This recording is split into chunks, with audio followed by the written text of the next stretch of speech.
Вы на канале Твой Друг, меня зовут Ричард. Как и обещал, делаю подробный разбор стратегий, где маг идет на линию золота, а танк с саппортом идут на мид. К сожалению, те, с кем я играл, по личным причинам не смогли принять участие в видео, так что большое спасибо ребятам, которые откликнулись на мою просьбу и приняли участие в записи. На момент выхода этого видео мной было сыграно около 50 игр для того, чтобы проверить, как она работает. Из 50 каток мы выиграли 45. Подписывайтесь, жмите лайки и погнали!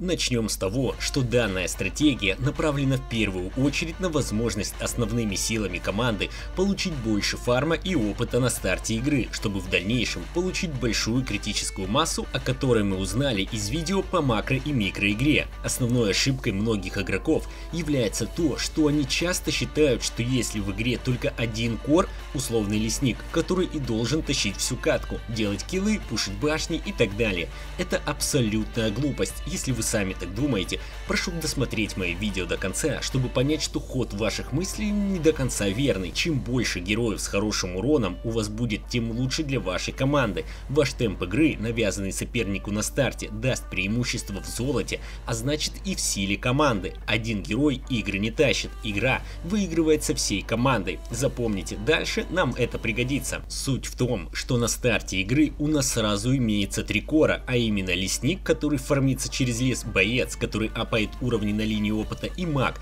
который получает фарм на линии золота гораздо быстрее. Понятно, что суть мага на миду по классике в том, чтобы ходить и помогать линиям. Ну что, если линиям помощь не нужна? Например, хороший маг типа Лойки, Лилии, Фаши, Люнакс прекрасно стоят и одна в двух. И мид в плане фарма на ранней стадии игры ценности не имеет. Именно поэтому туда и идут танк и саппорт, ну или второй маг, что тоже даст хорошее преимущество, так как 2 героя с массовым уроном в середине игры тоже хорошо.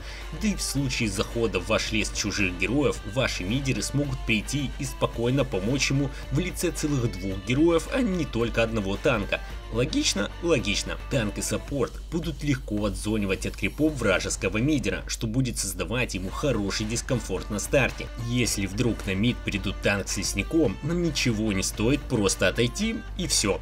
Суть мида максимально мешать фармить вражескому магу, а лесник с танком не будут вечно тусить на миду, потому что экономика вражеского лесника будет проседать по сравнению с нашим лесником, это очевидно. С бойцами и лесниками все остается также нерушимым. Бойцы будут апать уровни также на линии, а лесники будут фармить лес. В тот же момент танк и саппорт начинают прессинг на миду, где попросту вражеский мидер не сможет фармить, так как он будет стоять один в 2. Также это даст нам возможность тянуть врагов с других линий, которые вместо того, чтобы фармить свои лайны и пытаться их пушить, будут заниматься больше помощью мага, если они адекватные. Если нет, то снос мида будет делом времени. Повторяюсь, что центральная линия всегда была самым ценным ресурсом в плане сноса, так как это самый короткий путь до трона. Это, думаю, очевидно всем. И защитить мид всегда была основной темой игры. Наш мид стоит прекрасно. Если на линиях нужна помощь, то на них уходит один герой, а не все 2, ну, в зависимости от ситуации. Таким образом, центр всегда остается защищенным, но это в идеале.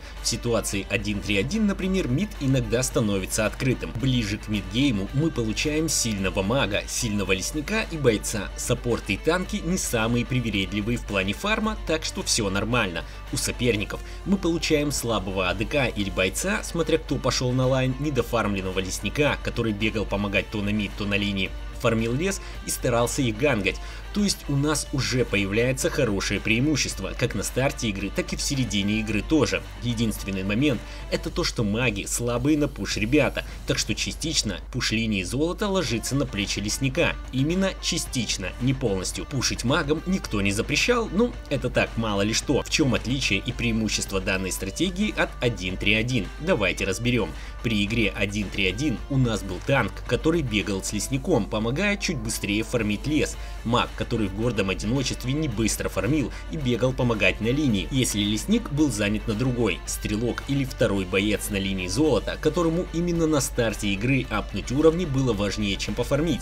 После того, как апнул 4-й, уже да, фарм становился на первое место, но минус данной истории в том, что маг фармит медленно, а ведь у него, как у героя, должно быть много урона. урона и на старте, и в мидгейме. Единственный, кто хорошо себя чувствовал в плане золота, это герой линии золота и лесник. Таким образом, при игре 1-3-1 у нас получается один кор-герой на старте, это лесник. В новой страте мы имеем и на старте два сильных героя, которые быстро фармят, это маг и лесник. А в мидгейме еще и боец. Ближе к середине игры наш танк и саппорт будут давать ту самую поддержку нашим союзникам, а у соперников будет недофармленный маг, которого жали весь старт, полурасфармленный лесник, которому наш танк и саппорт с мида периодически мешали фармить свой лес. Боец здесь самый нормальный и нерушимый в плане макроигры. Здесь еще такой момент, нужно, чтобы танк и саппорт играли немного агрессивнее, чем это обычно бывает у саппортов. И здесь цель либо оттянуть время фарма вражеского лесника, либо в идеале, конечно, не давать ему фармить вообще. Если танк и саппорт будут мешать леснику соперников,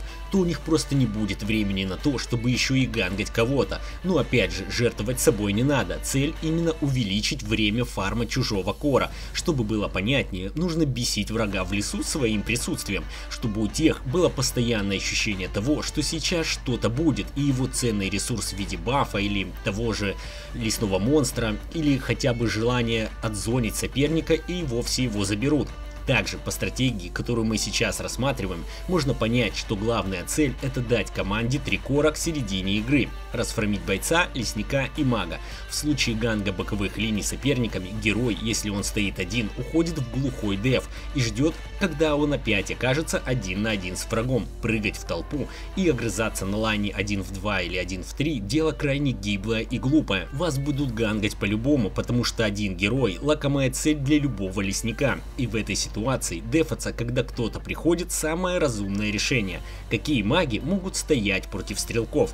Это определенно Люнакс, Лойка, Фаша, Лилия. Здесь главное урон на старте и возможность наносить урон группе врагов, то есть герои с массовым уроном. Так будет легче отбиваться от ганга. Стоит также учесть, что в лес в такой ситуации лучше брать какого-то стрелка, чтобы в лейте у вас была возможность дистанционно наносить именно физ-урон, так как на тот момент у вас уже будет 2 мага, которые будут держать оборону, но от магдефа никто не защищен, так что физ-урон будет определенно нужен. Также наш лесник-стрелок сможет помогать пушить, так как я уже говорил, что у этой страты слабый пуш-потенциал, хотя смотря кого вы на роль мага возьмете. Если Харита, то все еще более-менее нормально. Если Фашу, то в плане пуша она такая себе подруга, думаю, вы понимаете, о чем я. Рекомендую попробовать эту стратегию, конечно же, в фулке. С рандомами, новые механики и техники дело не самое благодарное изучать. Здесь суть состоит в том, чтобы на ранних стадиях дать сильным героям возможность стать еще сильнее и за более короткий промежуток времени. Таким образом, соперники будут вынуждены уходить в деф и в середине игры жертвовать своим лесом, либо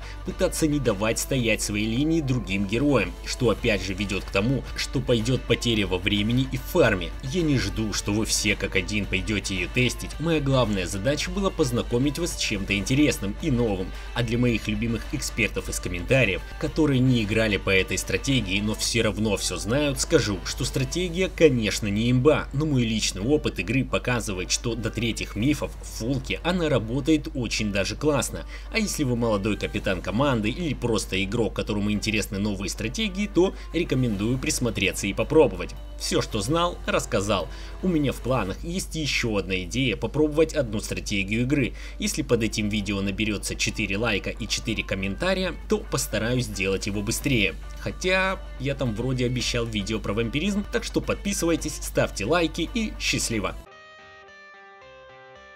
I got the cash in the bag, stadium packed. Born a rock star in this life, gonna live it up on the attack. Baby, I'm bad, I just wanna get caught up in this life, I'm crazy, I'm mad. Doing no cap.